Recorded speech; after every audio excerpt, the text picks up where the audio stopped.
नमस्कार मित्रमैत्रिणींनो, आपण आता 7व्या राशीकडे जाऊया, तूळ राशीकडे.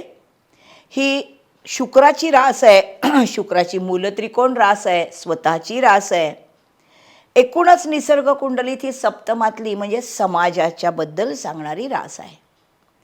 या राशीला कसे दिवस आहेत 18 जानेवारी ते 18 एप्रिल हे आपण बघूया. 18 जानेवारीपासून एप्रिलपर्यंत जे 2 ग्रह स्टॅटिक आहेत, म्हणजे राहू कुंभेत आहे आणि शनी मीनेत आहे. कुंभेतला जो राहू आहे तो या तूळ राशीला 9वा आहे, त्रिकोणात आली आहे. तूळ राशीच्या तो राहू आलेला आहे त्रिकोणामध्ये. त्रिकोणामध्ये राहू येणं फारसं चांगलं नाही, कारण राहू 3, 6, 10, 11 चांगला असतो. केतू मात्र सिंहेत आलेला जो आहे, हा केतू तूळ राशीला 11वा आहे, उत्तम आहे. तो नेटवर्क सर्कलच्या राशीत आलेला आहे. आपण तूळ राशीबद्दल बोलतो तेव्हा तूळ रास ही 3 नक्षत्रांमधून असते, चित्रा, स्वाती आणि विशाखा. ही शुक्राची रास आहे, मारक स्थानामधली रास आहे. चित्रा नक्षत्र हे मंगळाचं नक्षत्र आहे. शुक्राच्या राशीत मंगळाचं नक्षत्र जे कन्येतून चिकित्सेच्या राशीतून पुढे आलं. ही माणसं थोडीशी ॲग्रेसिव्ह असतात चित्रामधली, आणि हे शुक्राच्या राशीत असल्यामुळे नाटक सिनेमा ह्या क्षेत्रामधलं ही रास आहे. तर इथे त्यांचं खूप उत्तम काम ते करतात, ॲग्रेसिव्हली आणि लीडरशिपनी करतात. तुम्ही बघितलं आहेत माझे एपिसोड्स, त्याच्यामध्ये मी कन्या लग्न तूळ रास असलेल्या स्मिता तळवलकरबद्दल बोलली आहे. ती चित्रा नक्षत्राच्या होत्या, तेव्हा किती उत्तम काम त्यांनी केलं. कन्या लग्न चित्रा तूळ रास चित्रामध्ये अशी असते तूळ रास चित्रामधली. चित्रानंतर स्वाती हे राहूचं नक्षत्र तुळेमध्ये येतं.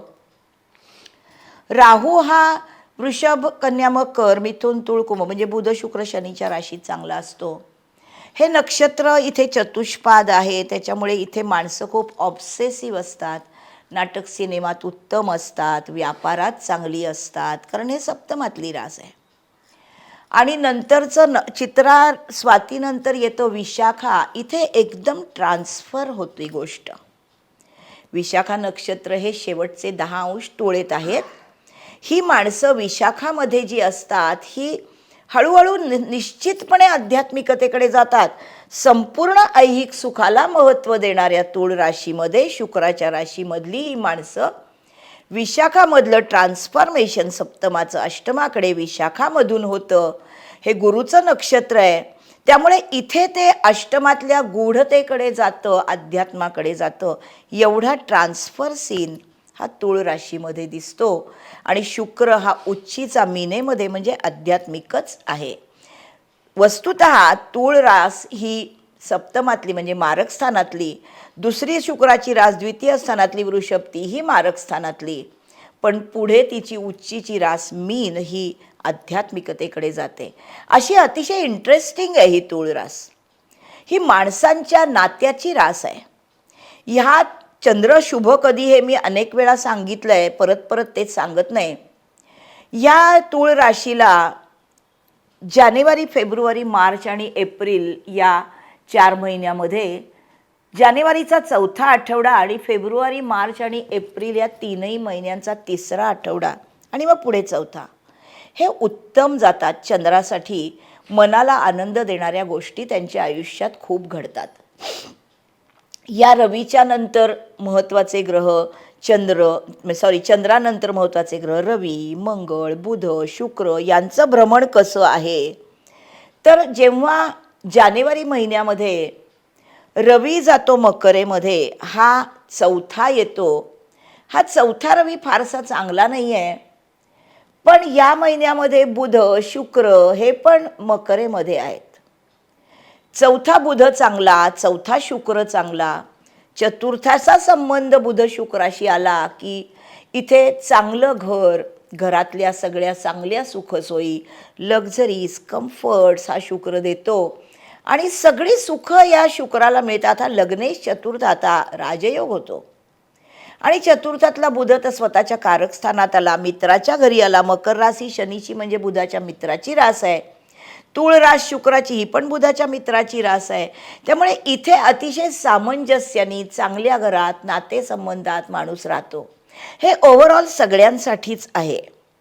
पंचमामध्ये येणारा जो रवी आहे जेव्हा 15 जानेवारी नंतर मकरेत येतो आणि मग 15 फेब्रुवारी नंतर महिनाभर रवी कुंभेमध्ये असतो. हा इथे कुंभेमध्ये रवी असताना शुक्र पण कुंभेत असणार आहे. जे कलाकार आहेत, तूळ लग्नाची माणसं असतात कलाकार, तूळ राशीच्या माणसांमध्ये कलात्मकता असतेच, कारण शुक्र हा कलांचा आविष्कार आहे. शुक्र म्हणजे आविष्कार, इंटरप्रिटेशन, असणं नाही, त्याचं इंटरप्रिटेशन, ते दाखवणं पण तुळेमध्ये आहे. त्यामुळे पंचमातून जाणारा शुक्र, या तूळ राशीचा 5वा शुक्र येतो, हा खूप क्रिएटिव्ह आर्टमध्ये माणसाला नेणार आहे. ओव्हरऑल सगळ्यांसाठी आहे हे. चांगल्या गोष्टी घडणार आहेत आयुष्यामध्ये, की कॅश इन्व्हेस्टमेंट्स तो देणार आहे. पण इथे असणारा राहू हा पंचमाचे परिणामांना फारसा चांगला नाही.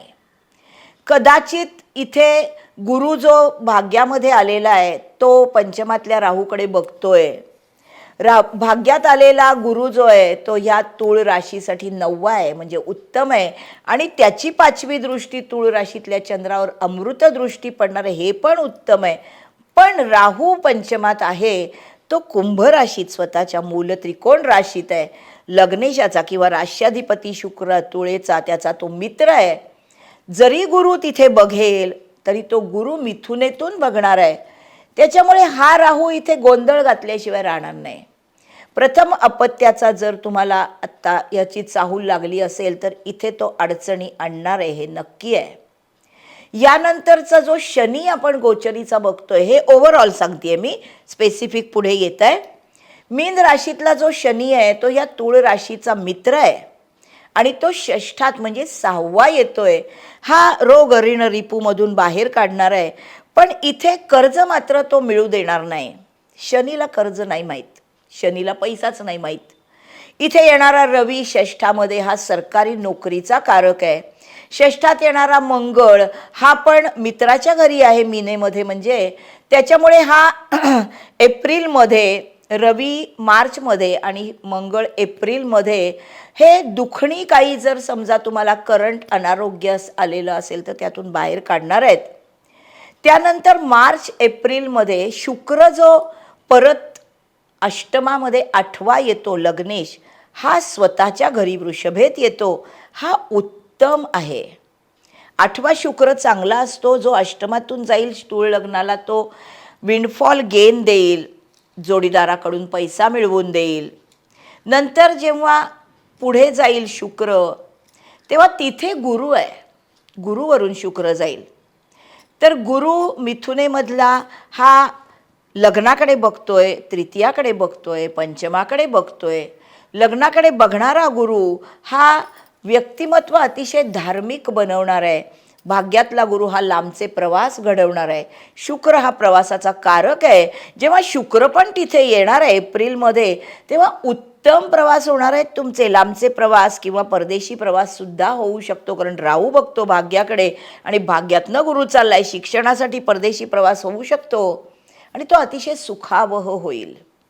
एकूण सगळ्या ग्रहांचं जानेवारी, फेब्रुवारी, मार्च आणि एप्रिल 18पर्यंतचं भ्रमण हे संमिश्र जास्त करून चांगलं आहे. आपण आता प्रत्येक व्यक्तीसाठी बघायला गेलो, स्त्रियांसाठी, तर ही स्त्री रास आहे, विषम रास आहे. तूळ रास ही शुक्राची, शुक्र स्त्री कारक ग्रह आहे आणि ही स्त्री रास आहे. त्यामुळे चंद्र जेव्हा जेव्हा चांगला येणार आहे तुळेमधला आणि त्याच्यानंतर दुसरा वृश्चिकेमधला, त्या वेळेला यांचं मन खूप आनंदी राहणार आहे आणि सगळ्यांशी रिलेशन्समध्ये या खूप आनंदाने सहभागी होणार आहेत. यांना सप्तमाकडे बघणारा चंद्र हा समाजाशी चांगलं नातं जोडून देणार आहे. जेव्हा जेव्हा कुंडलीमध्ये तूळ राशीचा स्वामी शुक्र हा चतुर्थामध्ये 4था, तेव्हा घरातल्या अनेक सुखसोयींसाठी बायका जागरूक असणार आहेत. आणि हा शुक्र इथे पुरुषांच्या कुंडलीत 4था येणारा घरातल्या गोष्टींसाठी खर्च करणार आहे. पुरुषांच्या कुंडलीमध्ये हा शुक्र चंद्राला जेव्हा तूळ राशीला हा जेव्हा 5वा येणार आहे आणि 6वा येणार आहे, 5वा येणारा शुक्र पंचमात इन्व्हेस्टमेंट्स करणारे पण थांबा, कारण राहू आहे तिथे. त्यामुळे इन्व्हेस्टमेंटमध्ये अतिशय सांभाळून काम करा, अन्यथा तो फसवू शकतो. आणि जो शनी षष्ठामध्ये 6वा शनी आलेला आहे, हा शनी तुमच्या अनारोग्याच्या संबंधी चांगल्या बातम्या आणेल. तो तुम्हाला चांगलं बाहेर काढेल त्यातून. पण षष्ठात येणारा रवी तुम्हाला नोकरीचे पण योग आणणार आहे, पुरुषांच्या कुंडलीत, बायकांच्या कुंडलीत. षष्ठातला मंगळ हा सेवाभावामध्ये, हा अनेक प्रकारे सेवा करणारा असतो, कारण मंगळ हा षष्ठात आला की सेवाभावाच्या राशीत आला. पण हा रोगऋण रिपूमधनं मात्र बाहेर काढतोच.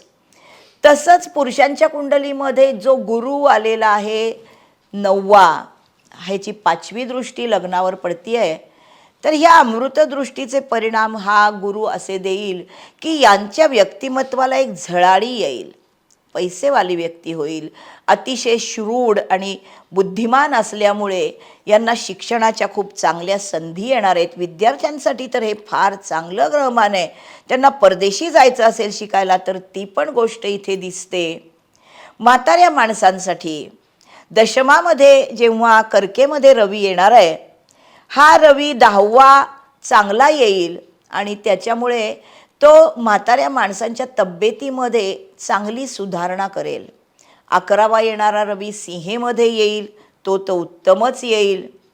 एकूण तिथे पण केतू आहे, त्याच्यामुळे हा केतू लेट गो, लाभामध्ये वृद्धांचं फारसं लक्ष नसतं. बिझनेसमनसाठी, तुळराज बिझनेसची आहे, बिझनेसमनसाठी परदेशी काही रिलेशन्स निर्माण होतील बिझनेसची, असंही ग्रहमान दिसतं. शुक्र जेव्हा जेव्हा चांगला आला आहे, म्हणजे मकरेत, कुंभेत असा आला आहे, किंवा पुढे तो 11वा आला आहे सिंहेमध्ये, तेव्हा तेव्हा तो बिझनेसमध्ये पण लाभ देणार आहे. एकूण चांगलं ग्रहमान दिसतं. आणि ही रास अतिशय उमदी रास आहे, उगाच दुःख मानत बसणारी रास नाही, एन्जॉय करणारी रास आहे. मिथुन तुळ कुंभ ह्या कामत्रिकोणातल्या वायुतत्वाच्या राशी आयुष्य समरसून जगतात. त्यामुळे यांना उत्तमच म्हणूया. सिरसलामत तो पगडी 50. जेव्हा वाईट ग्रहमान आहे तेव्हा फारसं ते मनावर घ्यायचं नाही, कारण हेही दिवस जातील हे तुम्हाला माहीत आहे.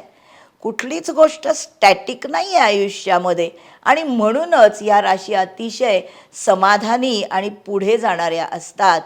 एंटरप्रेन्युअरला सगळ्यांच्यामध्ये चांगलंच दिसतं या राशीला. कदाचित त्यामुळे हे जास्त फसवले जातात का? त्यांनी आपला अभ्यास केला पाहिजे स्वतःच्या मनाचा आणि स्वतःच्या ॲटिट्यूडचा.